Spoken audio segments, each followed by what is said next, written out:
So this is pretty recent news. About 2 hours ago, Reddit user Yamusauce made a post letting us know that miHoYo has sued Bilibili.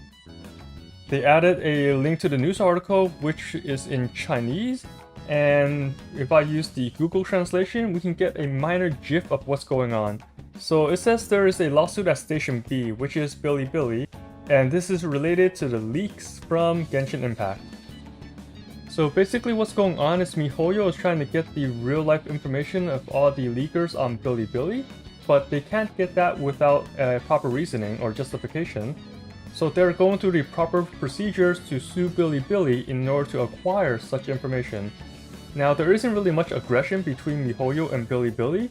This is kind of more of a due process type of thing, where it's the formal way of getting the information. miHoYo is in the right to do this since all the closed beta testers have signed an NDA or a non-disclosure agreement, and the NDA pretty much states that the beta testers will not disclose or share any of the info from the beta to the public. But since all the leaks are happening, they are obviously sharing.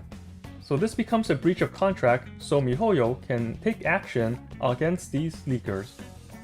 So something similar happened a couple months ago where miHoYo found a prominent leaker and sued them for 500,000 RMB, which equates to about $77,000 USD. Eventually, they reached a settlement where the leaker had to pay off 100,000 RMB. This equates to around $15,000 USD, which is still a lot of money. miHoYo tried to use this case as an example to discourage all the other leakers from sharing information, but as we know, that was not enough to stop them. So here we are today with another potential lawsuit, but it's not just a single person this time around. miHoYo is concurrently filing 11 lawsuits against the 11 biggest leakers on Bilibili, and the cases are scheduled to be heard on September 17th, which is in a couple weeks. As the Reddit user stated, this does not mean there is bad blood between miHoYo and Bilibili. These are just the formal procedures that miHoYo has to go through in order to get the information from these leakers from Bilibili. We will see how severe these cases will end up being in several weeks.